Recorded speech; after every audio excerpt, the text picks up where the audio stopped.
Hello friends! ఈరోజు కూడా మీ ముందుకి ఒక మంచి టాపిక్‌తో వచ్చాను. అదేంటంటే ప్రతి మనిషికి ముగ్గురు ఫ్రెండ్స్ ఉంటారు. మరి ఆ ముగ్గురు ఫ్రెండ్స్‌లో ఎవరు మనతో చివరి వరకు నడుస్తారు? ఎవరుంటారు అనేది ఇప్పుడు తెలుసుకుందాం రండి. ఒక వ్యక్తికి ముగ్గురు ఫ్రెండ్స్ ఉండేవాళ్ళు. అతనికి ఒక ముఖ్యమైన కోర్టు వ్యవహారంలో సాక్షులు కావాల్సి వచ్చింది. అతను తన ముగ్గురు ఫ్రెండ్స్ హెల్ప్ కోరతాడు. మొదటి ఫ్రెండ్ దగ్గరికి వెళ్ళగా తను నాకు కోర్టు వ్యవహారాలు అంతగా తెలీదు. సారీ, నేను కోర్టుకి రాలేను అన్నాడు.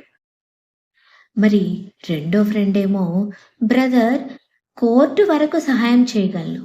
కానీ బోనులో నిలబడి సాక్ష్యం చెప్పడం అంటే నాకు చాలా భయం. అది మాత్రం నేను చేయలేను అన్నాడు. మూడో ఫ్రెండ్ ఏమో నేను తప్పకుండా వస్తాను. నిజం కూడా చెప్తాను.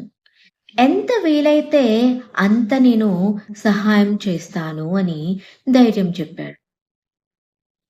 ఈ చిన్న కథ మనకేం తెలియజేస్తుందంటే, ప్రతి మనిషికి ముగ్గురు ఫ్రెండ్స్ ఉంటారు. మొదటి ఫ్రెండ్ ఏమో మనకత్యంత ప్రియమైన ఆస్తిపాస్తులు. అవి మనం పోయేటప్పుడు వెంట రావు. రెండో ఫ్రెండ్ ఏమో మన కుటుంబ సభ్యులు. వీళ్ళు శ్మశానం వరకు మాత్రమే రాగలరు. మూడో ఫ్రెండ్ ఏమో మనం చేసే సత్కర్మలు అంటే పుణ్యాలు.